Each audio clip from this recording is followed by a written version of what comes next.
सावलीत घ्या, सावलीत घेऊ तिकडे. जरा पकड ना. हा माझ्याकडे 3 आहेत ऑलरेडी. एक मिनिट हां थोडा पाठी मॅडम थोडं मागवा. रोलिंग सर, सर्वच स्तुत आहे की आपल्यातला जो वाद आहे हा वाद आता मिटला का? मुख्यमंत्र्यांची भेट झाली, उपमुख्यमंत्र्यांची भेट झाली, काय आपली पहिली प्रतिक्रिया आहे? थोडा पाठी. असं आहे की आज ज्या पद्धतीनं गेल्या 8-10 दिवसापासून जे आपल्या माध्यमातून जो वाद होता, जे शब्दातून अनेक शब्द बाहेर निघाले आणि राज्याचे मुख्यमंत्री एकनाथजी शिंदे आणि राज्याचे उपमुख्यमंत्री देवेंद्र फडणवीस साहेब हे दोन्ही माझे नेते आहेत. त्यांनी मला काल बोलल्यानंतर जवळपास 3-3.5 घंटे सीएम बंगल्यावर आमची मीटिंग झाली. काही मतभेद होते, काही विचार, भाषा किंवा बोलण्याचे जे वाक्य होते ते न पटणारे होते, त्याच्यावर सुद्धा चर्चा झाली. आणि बच्चू कडू हे माझ्यासोबत अमरावती जिल्ह्यामध्ये, ते सुद्धा आमदार आहे, मी सुद्धा आमदार आहे आणि दोघेही आम्ही सरकारसोबत आहे. आणि जेव्हा एखादा मतभेद एखाद्या विचारामध्ये होते तर कुठेतरी बोलता बोलता तोंडातून जे काही निघालेलं आहे गुवाहाटीच्या संदर्भात किंवा आज एकनाथजी शिंदेसोबत जे काही अपक्ष आमदार आहे, काही शिवसेनेमधून आलेले जे आमदार आहे, काही मंत्री आहे, ते सुद्धा माझे सहकारी आहे आणि आम्ही सगळे एकत्र आहे. त्यामुळं काही वाक्य निघाले असते तर मी ते परत घेत आहे वाक्य. पण ज्या पद्धतीनं काही बच्चू कडू यांच्या तोंडून सुद्धा अपशब्द निघालेले आणि ते ज्या पद्धतीने त्यांनी बोलले होते की मी खिसे कापून लोकांना किराणा वाटतो, ते सुद्धा वाक्य न पसणारे होते. आणि अनेक त्यांनी खालच्या स्तरावरची जी भाषा केली होती, मला त्यांच्याकडनं पण अपेक्षा आहे की ते सुद्धा आपले शब्द वापस घेतील. आणि आम्ही दोघंही या सरकारसोबत आहे, सरकारचे घटक आहे आणि पूर्ण ताकदीनं मुख्यमंत्री आणि उपमुख्यमंत्र्यांसोबत उभे आहे. म्हणून या वादापेक्षा महाराष्ट्राचा विकास, महाराष्ट्राची उन्नती आणि सर्व जनतेला न्याय देण्यासाठी एक मजबूत सरकार एकनाथ शिंदेजी आणि देवेंद्र फडणवीसजीच्या रूपामध्ये खऱ्या अर्थाने एक ताकदवर सरकार महाराष्ट्रामध्ये उभी आहे. महाराष्ट्रामध्ये अनेक जे प्रश्न आहे, जे 2.5 वर्षामध्ये उद्धव ठाकरे करू शकले नाही, ते तातडीनं मार्गी लावण्याचं काम खऱ्या अर्थानं एकनाथजी शिंदे आणि देवेंद्र फडणवीस साहेबांनी केलेलं आहे. आणि 3 महिन्यामध्ये ज्या गतीने सरकारला पुढे आणलं, ते शेतकरी असो, शेतमजूर असो, कामगार असो की सर्वसामान्याचे प्रश्न असो, प्रत्येक प्रश्नाला तोडगा काढून पुढे नेण्याचं काम या सरकारने केलेलं आहे. म्हणून मला असं वाटते आमच्या वादापेक्षा किंवा आम्ही शब्दाचं अपशब्द वापरल्यापेक्षा कुठे प्रकारचं कोणाचं मन दुखावलं असेल, कुठे एकनाथ शिंदेजी सोबत असलेले आमदार आहे, मंत्री आहे, त्यांच्यामध्ये गैरसमज झाला असेल, ते मी माझे शब्द वापस घेऊन या ठिकाणी हा विषय संपवत आहे. आणि मला अपेक्षा आहे की बच्चू कडू सुद्धा जे त्यांनी अपशब्द वापरले ते सुद्धा वापस घेतील. आणि माझ्या शब्दाबद्दल काही कोणाला आक्षेप असेल, कोणी आमदार दुखवले असेल, मंत्री दुखवले असतील, त्याबद्दल दिलगिरी सुद्धा मी व्यक्त करतो. राणाजी, आता या संपूर्ण वादावर राणाजी या संपूर्ण वादावर आता पडदा म्हणायचा का आपण बिनशर्त माफी? बिलकुल पडदा आहे. आणि कधीही बोलता बोलता कुठल्या शब्दामध्ये जर काही चूक झाली तर मला असं वाटते मोठं मन करून ते शब्द मागे घेतले पाहिजे. ह्या विचाराने मी आतापर्यंत काम करत या इथपर्यंत पोहोचलेलं. मला असं वाटते आमच्या राज्याचे नेते जे आहे, जे एकनाथजी शिंदे आणि देवेंद्र फडणवीस साहेब आहे, ते सुद्धा या राज्यामध्ये सक्षम आहे. अनेकदा काही गोष्टी घडतात, 2 पाऊल मागं व्हावं लागते आणि पुढे जावं लागते. अशा प्रकारची खऱ्या अर्थानं नेहमी आपल्यामध्ये नेहमी ती कर्तव्यनिष्ठा असली पाहिजे.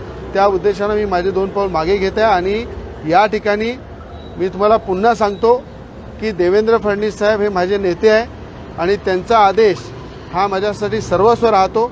म्हणून त्या उद्देशाने सुद्धा आणि सरकारमध्ये आम्ही सगळे मिळून महाराष्ट्राच्या सेवेसाठी, महाराष्ट्राच्या जनतेला न्यायासाठी जुडलेला आहे. म्हणून हे वादविवाद नसले पाहिजे या उद्देशानं हा विषय संपवत आहे. बच्चू कडूंनी असं म्हटलंय की तुम्ही 50 आमदारांचा अपमान केला आहे, या अपमानासंदर्भात त्यांनी माफी मागावी. असं आहे जेव्हा मी माझे शब्द मागे घेतले आहे, दिलगिरी व्यक्त केली आहे, त्याच्यापेक्षा दुसरं काही नसते. आणि मला असं वाटते की एखाद्या गोष्टी जर घडलेली आहे, एखाद्या गोष्टीवर जर काही वादविवाद झालेले आहे आणि ज्येष्ठ आमच्या नेत्यांनी जर 3.5 घंटे जर डेप्टी सीएम देवेंद्र फडणवीस साहेब, तुम्हाला माहीत आहे असे नेते आहेत ते की त्यांनी अनेक विषयातून मार्ग काढले. हा तो विषय छोटा होता म्हणून आज या ठिकाणी बच्चू कडूजी असू द्या, मी असू द्या, आम्ही सगळे मिळून चर्चा केली आणि या विषयामध्ये काही पडलं नाही आहे. आपल्याला महाराष्ट्राच्या उन्नतीसाठी काम करायचं आहे आणि महाराष्ट्राच्या उन्नतीसाठी मजबूत सरकार ही महाराष्ट्रामध्ये आलेली आहे. आणि वारंवार जे विरोधक कुठेतरी आमच्या भांडणामध्ये कुठेतरी रोटी शेकण्याचं काम करत आहे ते सुद्धा बंद झालं पाहिजे. जे लोक आतापर्यंत विरोध करत होते ते कुठेतरी आज एकत्र आल्यासारखं दिसत आहे.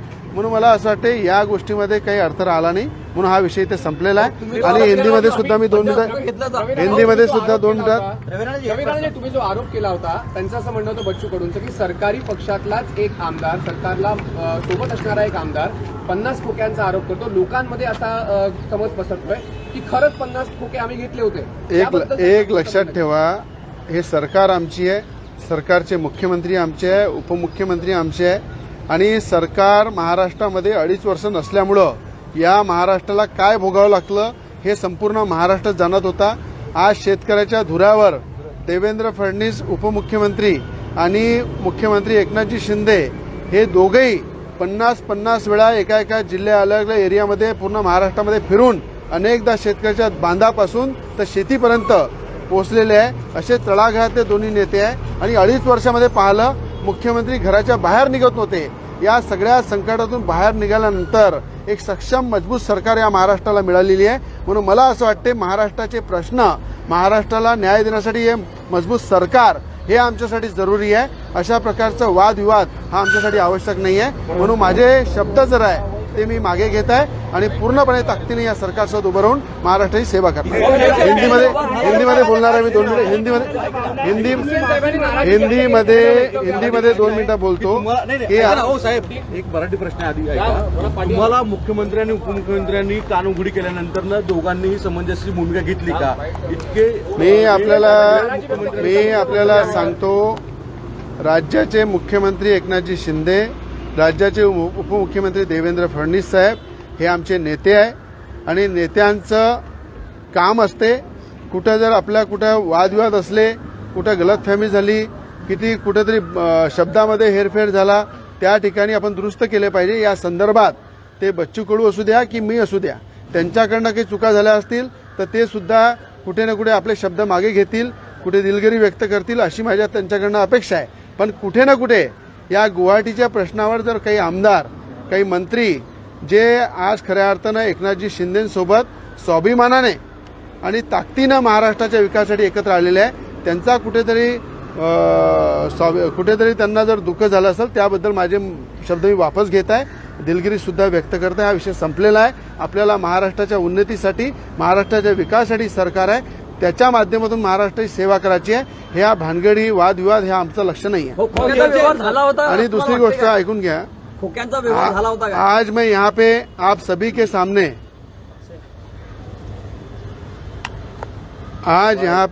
के सामने जिस तरह से गए 10 दिन से आरोप प्रत्यारोप हो रहे, हमारे देश के प्राइम मिनिस्टर मोदी जी, देश के गृह मंत्री जी अमित शाह जी और राज्य के मुख्यमंत्री एकनाथ जी शिंदे और डिप्टी सीएम उप मुख्यमंत्री देवेंद्र फडणवीस साहब, मुझे लगता है कि ये देश को चलाने के लिए मोदी जी और अमित शाह जी पूरे देश में काम कर रहे हैं और राज्य में उन्हीं के मार्गदर्शन में एकनाथ जी शिंदे और देवेंद्र फडणवीस जी भी राज्य में काम कर रहे हैं.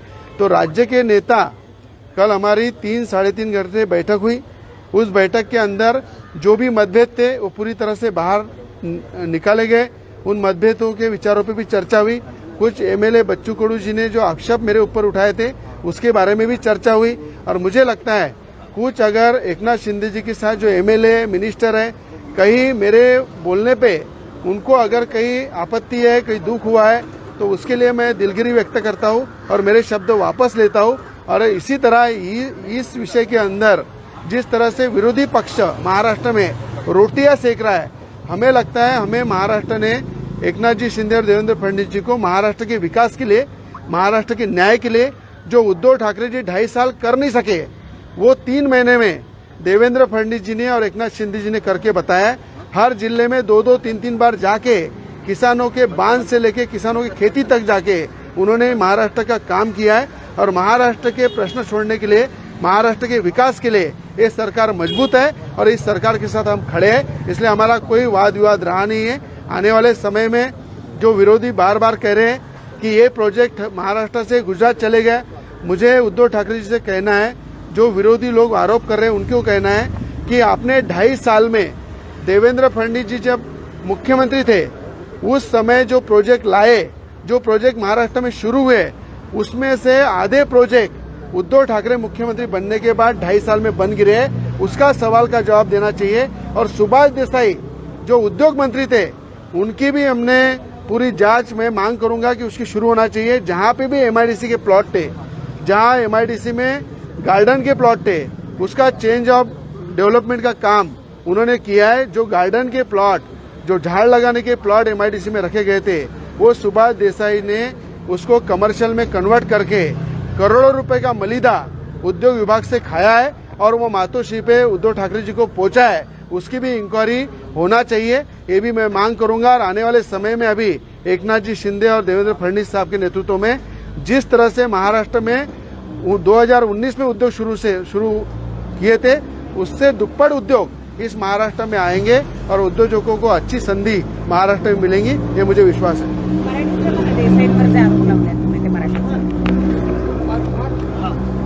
मला असं वाटतं की ज्या पद्धतीनं महाराष्ट्रामध्ये 2019 मध्ये देवेंद्र फडणवीस साहेब मुख्यमंत्री असताना मी माझ्या अमरावती जिल्ह्याचं जरी उदाहरण सांगितलं तर मोठ्या प्रमाणात अमरावती जिल्ह्यामध्ये नांदगावपेठ एमआयडीसीमध्ये 10 ते 12 उद्योग हे देवेंद्र फडणवीस साहेब मुख्यमंत्री असताना आले होते। महाराष्ट्रामध्ये अनेक जिल्ह्यामध्ये या ठिकाणी अनेक मोठमोठे प्रोजेक्ट आले, अनेक उद्योजकांना सवलती देऊन उद्योग टाकण्यासाठी त्यांना प्रेरित केलं। हजारो लोकांना रोजगार देण्याचं काम देवेंद्र फडणवीस साहेबांनी मुख्यमंत्री असताना केलं। पण जसं उद्धव ठाकरे आले त्यानंतर महाराष्ट्रातले उद्योग बंद पडले 2.5 वर्षामध्ये आणि सुभाष देसाई ज्या पद्धतीनं ते थकलेले होते त्याच गतीने त्यांनी उद्योग विभाग चालवलं।